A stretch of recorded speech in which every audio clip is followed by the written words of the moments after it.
태원생이 좀 많이 나왔어요. 마음이 좀 안 좋겠네요. 그래도 여기 들어오신 거는 되게 잘한 거죠.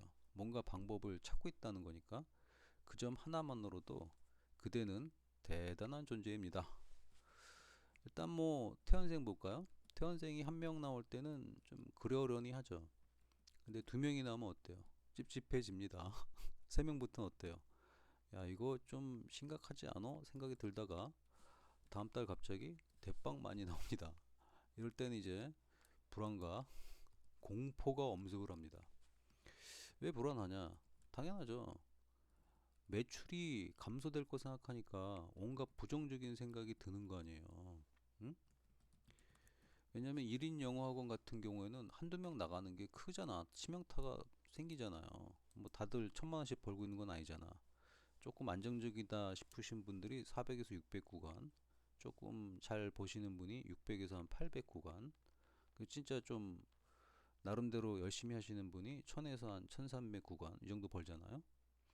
근데 이제 태연생이 급증해 가지고 힘들 정도면 되게 400에서 600 구간이죠. 그때 태연생이 막 나오면은 이게 심리적으로 위축이 되거든. 그죠? 그때 온갖 부정적인 생각을 다 합니다. 왜 나갔을까? 그때 상담을 더 했어야 됐나? 아니면 그때 보충을 해줬어야 됐나? 아니면 그때 그 엄마랑 싸우지 말았어야 됐나? 내가 한 수 접었어야 됐나? 뭐 이런 생각들 끊임없이 할 거라고요. 하지 마세요. 왜냐? 그 생각을 지금 한다고 해가지고 매출이 늘지가 않으니까. 그 비생산적인 생각이라는 거지. 그럼에도 불구하고 생각이 자꾸 글로 갈 겁니다. 이때 이제 설렘의 마음을 가져야 돼요. 설렘의 마음을 쓰는 순간 이제 온갖 마음이 심란해집니다. 또 제가 개소리를 하고 있다고 생각을 할 수도 있어요. 저 같은 경우는 이 타이밍을 어떻게 잡았냐면은 어 생화학 책을 보니까 너무 놀라운 얘기가 써 있더라고요. 인간의 신체가 불안할 때 나오는 몸에서 나오는 그 물질이 있잖아요. 나오는 그 생체 물질하고 마음이 또 설레 있고 또 사랑하는 마음이 막 싹트고 이럴 때 나오는 물질이 똑같다는 거야. 와. 그리고 가만히 생각해 보세요. 불안할 때도 우리는 그 심장이 팔딱팔딱 뛰기도 하고 위가 뒤틀리기도 하죠. 설렐 때도 그래요. 가장 대표적인 게 그 면접 볼 때 같아요. 면접인데 자기가 꼭 합격하고 싶은 회사나 꼭 합격하고 싶은 학교 앞에 가서 면접을 보게 되면은 이 불안하고 설렘이 공존하잖아. 그러니까 이 불안하고 설렘이 두 개 공존하다 보니까 미치는 거지. 불안은 뭐야? 떨어질까봐. 설렘 뭐야? 붙을 걸 기대하기 때문에 두 개가 막 왔다 갔다 하잖아요. 이게 극한 때입니다. 극한 때. 또 이제 남자 같은 경우에는 여자 측 부모님 뵈러 갈 때, 이때 진짜 설렘도 있지만은 불안 심리가 막 왔다 갔다 하죠. 설렘과 불안이 막 극도로 왔다 갔다 합니다. 이해가 되는 거야.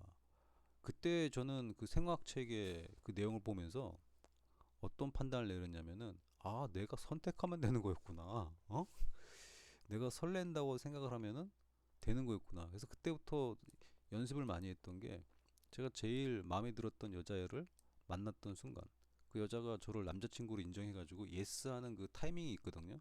그 타이밍만 생각하는 거야. 그럼 그 타이밍 때는 미소가 그냥 나와요. 그래서 바로 긍정적인 마인드가 생깁니다. 긍정적인 마인드가 생기면은 그 마인드를 갖다가 심어가지고 매출 증가를 떠올리셔야 돼요. 매출 증가를 하려니까 중간에 뭐가 필요합니까? 개선을 하셔야겠죠.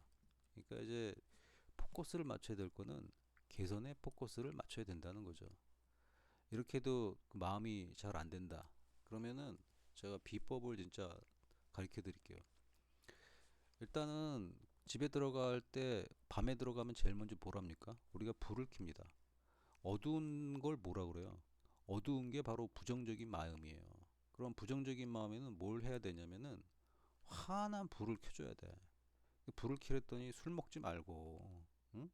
친구들이랑 막 수다 떨면서 막 에너지 소진하지 말고 최소의 에너지로 마음을 밝혀줄 수가 있어요. 그게 뭐냐면 또 이제 친구들한테 전화해서 막 위로받지 말고 그런 것 좀 하지 마. 힘들어 친구. 응? 고민을 들어줄 수도 있다. 그게 고민이 무슨 고민이야. 하소연하는 거지. 그런 것 좀 하지 말라니까. 운영자면은 운영자답게 스스로 그걸 한번 해보세요. 일단 마음에다가는 이런 얘기 해주세요. 음, 신규생 3명이 내일 예약돼 있어. 해보세요. 신규생 3명이 예약돼 있어. 이게 잘 안 되면은 어떻게 하면 되냐면은 그 몸을 갖다가 움직여야 돼요. 몸을 어떻게 해야 되냐면은 일단 서서 어깨를 쫙 펴세요. 그리고 이제 호흡을 어, 천천히 하세요. 천천히. 뭐 10초 참았다가 10초 참았다가 뭐 호흡법 보면은 복잡한 거 많은데 몰라도 돼. 뭐 4초 만에 뭐 36초 만에 이딴 거 하지 말고 그냥 자기 리듬에 맞게 그냥 규칙적으로만 해보세요. 그러니까 호흡을 할 때 그냥 맘대로 하지 말고 의식을 하고 해보란 말이에요. 의식을 하고 해보세요. 쫙 펴고 해봐. 이걸 다른 말로 하면 슈퍼맨 자세라고 그러죠. 해보세요. 그리고 나서 본인한테 얘기해봐. 신규생 3명이 예약돼 있어. 신규생 3명이 예약돼 있어. 해보라니까. 듣는 거하고 본인 입으로 하는 거하고 다르다니까 그러네. 자신감 있는 자세를 취고 신규생 3명이 예약돼 있어. 얘기해봐 본인한테. 어때요? 마음이 움직이는 거 느꼈어요? 마음의 파동이 바뀌는 거 느꼈냐고. 그게 뭐냐면 지금 깜깜한 마음속에다가 부정이죠? 환한 불빛을 넣어준 거예요. 그럼 뭐가 돼요? 설렘의 마인드로 된단 말이야. 그럼 뭐가 되냐면 멘탈이 비로소 제자리를 찾기 때문에 개선을 생각할 수 있는 마음가짐 상태가 되는 겁니다.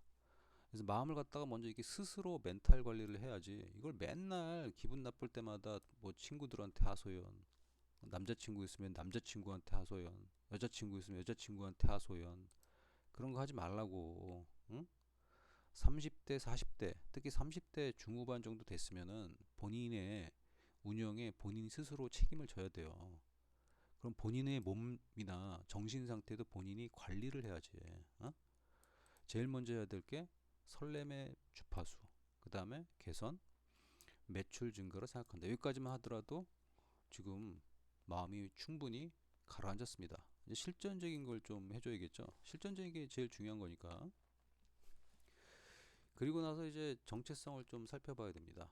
정체성이라니까 또 돈하고 관련이 없다고 생각하는데 정체성은요 그 자체가 돈이에요. 이 포지션이거든. 정체성은 돈이야. 포지션이고 이게 뭐냐면 타겟이야. 이제 좀 돈이라는 생각이 들어요. 타겟이 이제가 그대가 가르치는 학생이잖아. 근데 이거를 안 정해놓고 대충 가르치신 분들이 너무 많아요. 그래서 정체성을 갖다가 이번 시간에 꼭 한번 생각을 해보세요. 포지션, 타겟. 내가 그동안 누구를 가리켰는가. 이거를 갖다가 하면은 이제 되게 저도 돌아다니다가 많이 보는데 중고등부 전문 이럴 때가 있어요. 중고등 전문. 이게 전문인가 중고등부가? 이게 어떻게 생각하면 더 편하냐면은 아 어린이하고 성인 전문 병원 느낌이 어때요? 전문 병원 같아요? 전문 병원 안 갔잖아. 소아과 병동이라고 그러지 우리가 거긴 전문 병원 갔잖아. 소아과, 성인과 전문. 그 이상하잖아. 이게 중고등 전문을 갖다 한 선생님이 해. 이게 전문이냐고. 이거 전문 아니야. 이제 제일 제가 황당한 게 초중고 전문도 있어. 초중고가 이게 전문인가? 응? 이게 말도 안 되지. 초중고를 하면은 유아, 소아, 성인 전문 이렇게 되는 거야. 이게 전문인가? 이게 그 영어만 가리키는 거지. 초중고를 다 한다? 초중고 다 가르칠 수 있죠. 응? 가르칠 수 있지만 다 가르칠 줄 안다고 해가지고 다 가르치면 안 되는 거예요. 어? 중고등부를 다 하고 싶다. 초중고를 다 하고 싶다. 그러면은 좀 타이틀을 좀 바꿔서 하시면 안 될까? 중고등부가 아니라 예를 들어서 뭐 극하위권 전문, 응? 극하위권 전문 좀 낫죠. 응? 그러면 이제 중등부든 고등부든 타이틀이 이제 극하위권이니까 공부 졸라 못한 애들은 나한테 와라. 내가 너를 개선시켜 주겠다. 전문가 같잖아 이건. 그냥 하위권 애도 뭔가 좀 약한데 극하위권 하니까 전문가 같잖아. 응? 극하위권 영어 전문, 슈퍼 하위권 전문 뭐 이런 거. 그 다음에 이제 초중고 전문 해가지고 이것도 마찬가지. 이것도 그냥 극상위권 해 차라리. 예? 극상위권 전문. 최고 잘한 애만 받겠다. 응? 최고 잘한 애만 받겠다 해서 극상위권 전문.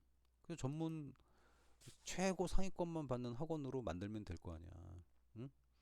그런데 포지션을 이렇게 정해놨다고 해가지고 여기에 꼭 극하위권만 오겠어요?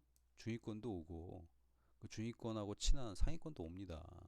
다만 포커스를 여기다 맞췄기 때문에 이쪽으로 커리큘럼이 짜지는 거지. 이렇게 하더라도 애들은 와요. 다양하게. 다만 기준점이 확실히 생기잖아. 우리는 뭐하는 학원이다? 극하위권 전문이다. 그러니까 중고등 전문 이런 거 하지 말라고. 초중고 전문 더 하지 말라고. 이건 누가 하는 거냐면 대형 학원에서 하는 거. 대형 학원. 대형 학원은 규모가 되잖아. 응? 초중고는 전문이 되잖아. 아니면은 1대1 과외 전문 이건 괜찮아. 1대1 과외 전문은 괜찮은데 초중고 하는데 1대1인지 아닌지를 알 수가 없잖아 우리가. 응?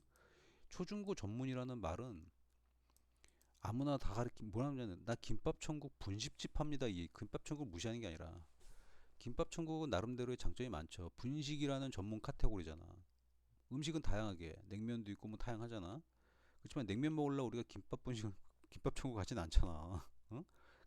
가니까 어쩔 수 없이 먹는 거지. 먹고 싶어가지고. 응?